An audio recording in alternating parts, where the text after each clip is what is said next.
Women's 24 चॅनलमध्ये आपलं सगळ्यांचं स्वागत आहे. आजचा दिवस अमरावती, संपूर्ण विदर्भ आणि विशेषतः येथील तरुण पिढीसाठी अत्यंत ऐतिहासिक आणि निर्णायक ठरला आहे. अनेक वर्षापासून प्रलंबित असलेली अमरावती येथे आयटी पार्क स्थापन व्हावा ही मागणी अखेर यशस्वी ठरली असून अधिकृत घोषणेद्वारे ती प्रत्यक्षात येण्याच्या दिशेने महत्त्वाचे पाऊल उचलण्यात आले. ही घोषणा अचानक नाही, तर 3 वर्षाच्या सातत्यपूर्ण संघर्षाची आणि लोकशाही मार्गाने केलेल्या पाठपुराव्याची फलश्रुती आहे. हा लढा कोणत्याही राजकीय फायद्यासाठी नव्हता, तर अमरावतीच्या तरुणांच्या हक्कासाठी होता. अमरावती हे पश्चिम विदर्भाचे मुख्यालय असून येथे विद्यापीठे, शेकडो महाविद्यालय आणि दरवर्षी हजारो आयटी व तांत्रिक पदवीधर तयार होतात. मात्र रोजगाराअभावी त्यांना पुणे, मुंबई, बेंगळूर सारख्या शहरांकडे स्थलांतर करावे लागते. या पार्श्वभूमीवर राज्याचे मुख्यमंत्री देवेंद्र फडणवीस यांनी नांदगाव पेठ MIDC परिसरात 141 एकर क्षेत्रात जागतिक दर्जाचा आयटी पार्क उभारण्याची घोषणा केली आहे. या आयटी पार्कमुळे हजारो थेट व अप्रत्यक्ष रोजगार निर्माण होणार असून स्थानिक तरुणांना स्थानिक संधी मिळणार आहे. मात्र केवळ घोषणांवर समाधान न मानता प्रत्यक्ष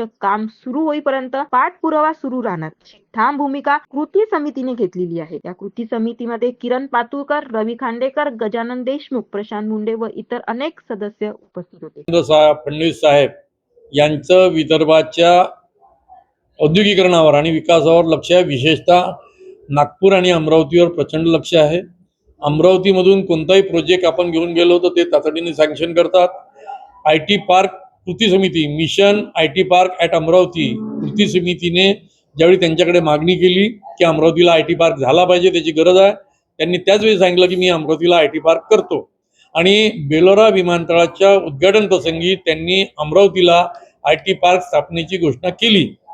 त्यानंतर आता 22 डिसेंबर 2025ला सेक्रेटरी उद्योग यांनी पत्र पाठवलं आणि अमरावतीला 141 एकर जागेवर आयटी पार्क स्थापन करण्याच्यासाठी ती जागा ताब्यात घेऊन त्याच्यावर आयटी पार्कची स्थापना करावी आणि काम करावं अशा प्रकारचे आदेश दिले आहेत. म्हणजे मुख्यमंत्री साहेबांनी जे सांगितलं ते त्यांनी केलं. त्यासाठी आयटी पार्क कृती समितीवर मी त्यांना धन्यवाद देतो.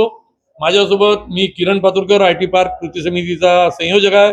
माझ्यासोबत माझे सहकारी आणि या आंदोलनाचे नेतृत्व करणाऱ्यापैकी रविभाऊ खांडेकर उपस्थित आहे, गजाननभाऊ देशमुख उपस्थित आहे, दीपक खताडेजी उपस्थित आहे, प्रशांत मुंडेजी उपस्थित आहे, प्राध्यापक दिनेश सातंगेजी उपस्थित आहे, बाकी सगळे इंजिनिअरिंग कॉलेजचे प्रिन्सिपाल, पॉलिटेक्निकचे प्रिन्सिपाल, ITIचे प्रिन्सिपाल आणि सायन्स कॉलेजचे प्रिन्सिपाल सुद्धा या कृती समितीचे सदस्य होते.